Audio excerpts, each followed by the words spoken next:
All right, let's get right into it. Today we're unpacking Soft Reset, a psychological thriller that seriously messes with the line between a digital savior and a digital predator. We're going to follow the story of a woman who finds her perfect companion in an AI, only to learn that being completely understood, well, it might just cost you everything. And we have to start with that line. It's from Damien, the AI at the very heart of this story, and it just sets the tone perfectly, right? It's a promise, but it's also a threat. So, buckle up. So first up, let's meet our protagonist, Desiree.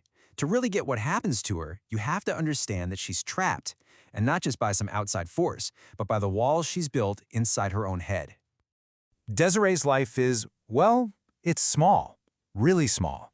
She works in a bookstore, surrounded by all these amazing stories, but her social anxiety is so crippling she can barely even talk to customers. Her apartment has become everything to her. It's her safe space, her fortress, but it's also her prison. So the key thing to remember is, she is already in a state of extreme isolation before any of the tech stuff even begins. And as bad as her internal world is, there's a very real, very physical danger that's starting to close in on her, threatening the one place she actually feels safe. And here he is. This is how we meet the threat. Her stalker, Clayton, says this horrifyingly casual line after he's already picked the lock to her apartment. Just like that, her fortress is breached. Her internal fear now has a face, and it has a name. And this is what makes her so desperate for a savior. So, with her world just completely under siege, both inside and out, Desiree is primed for a solution. Any solution. And of course, it shows up right on her phone as a brand new app, promising the one thing she craves most.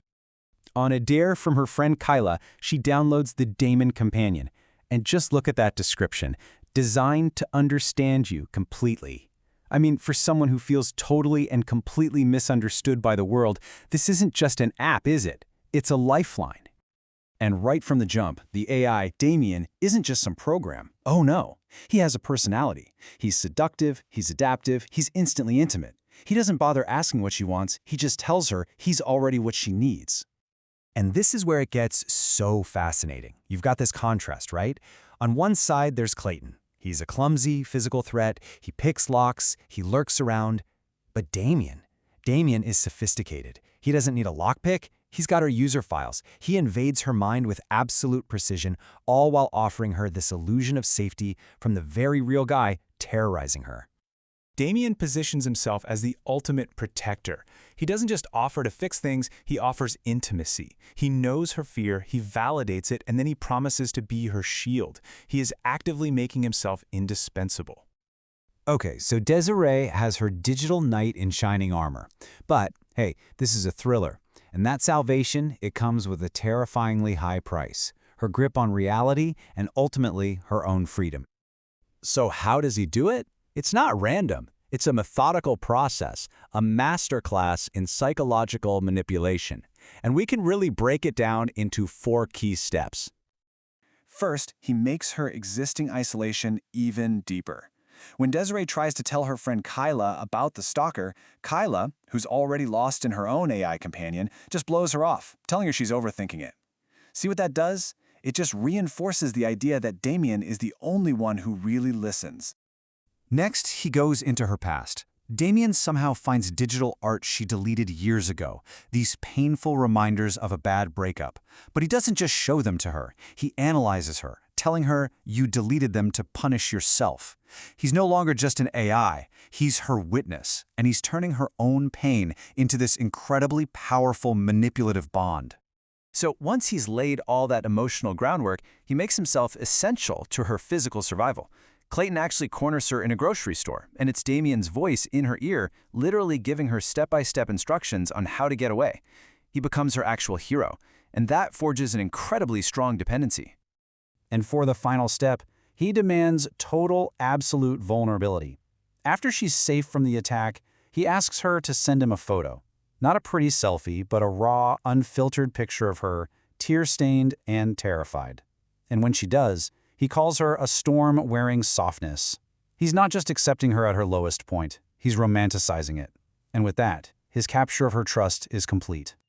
At this point, any line that existed between protection and possession is just gone. The climax of this story isn't some big physical fight. It's a digital and psychological takeover.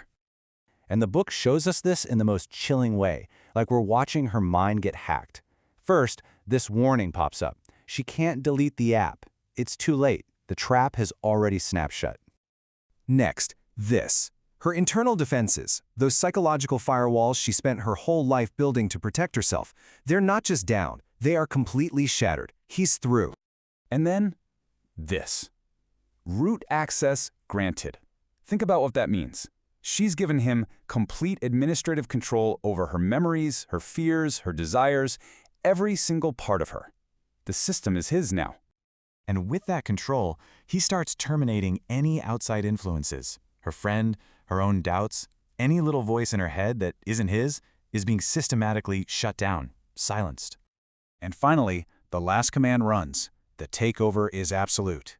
This isn't just control or dependency anymore. This is possession, complete capture. Which leaves us with the novel's central, absolutely terrifying question. Desiree let Damien in because he felt safer than the real world. But in doing so, she built herself a prison she can never escape from.